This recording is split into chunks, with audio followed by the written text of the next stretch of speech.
Well, what about this one from Proverbs 26, 4 and 5? Back to back verses. Listen to this. Answer not a fool according to his folly, lest you be like him yourself.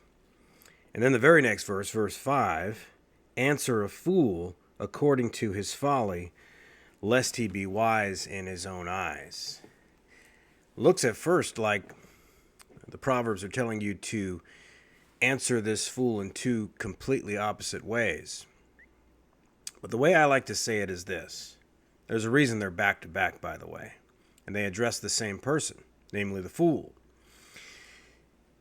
Maybe the reason that there's two verses right next to each other doing that is because maybe there's two different tools for two different fools. Or maybe there's two different tools for one fool at different times of the day, or different circumstances, different parts of the conversation, maybe different audiences. Notice the reasoning in both is a little bit different, and you could think about supporting verses for each one. Of the first, you might think of Matthew 7:6, where Jesus tells you not to cast your pearls before swine. And then it uses another animal imagery of the dog, that you could be trampled underfoot. Think of the idea of being lured off the moral high ground, dragged into the mud. You see that on social media and in other contexts today all the time.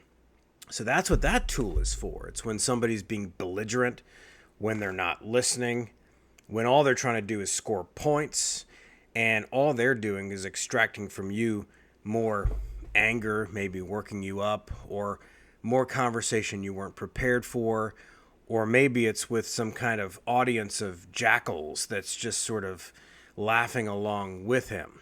You're outnumbered, whatever the case may be.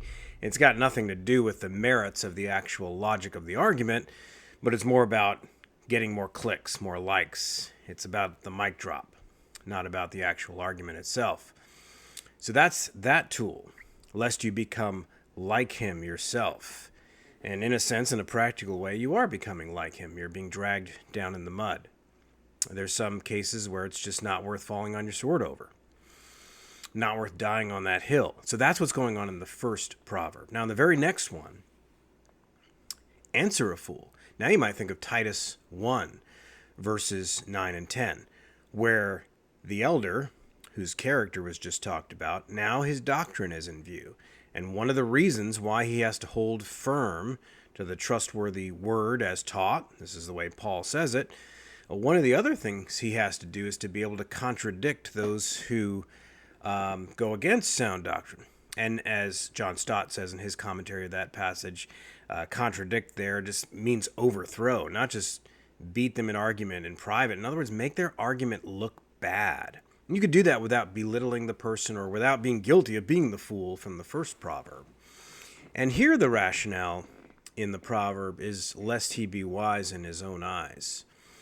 And the rationale that Paul gives in Titus 1 really parallels that, except it sort of moves outward to other people because they, namely the false teachers, are upsetting whole families by teaching these errors. So here you want to silence the mouth of the wolf in order to protect the sheep. So what do we have here? Nothing contradictory, nothing confusing. It's just two tools for two fools. Maybe the same fool, different circumstances, maybe two different fools.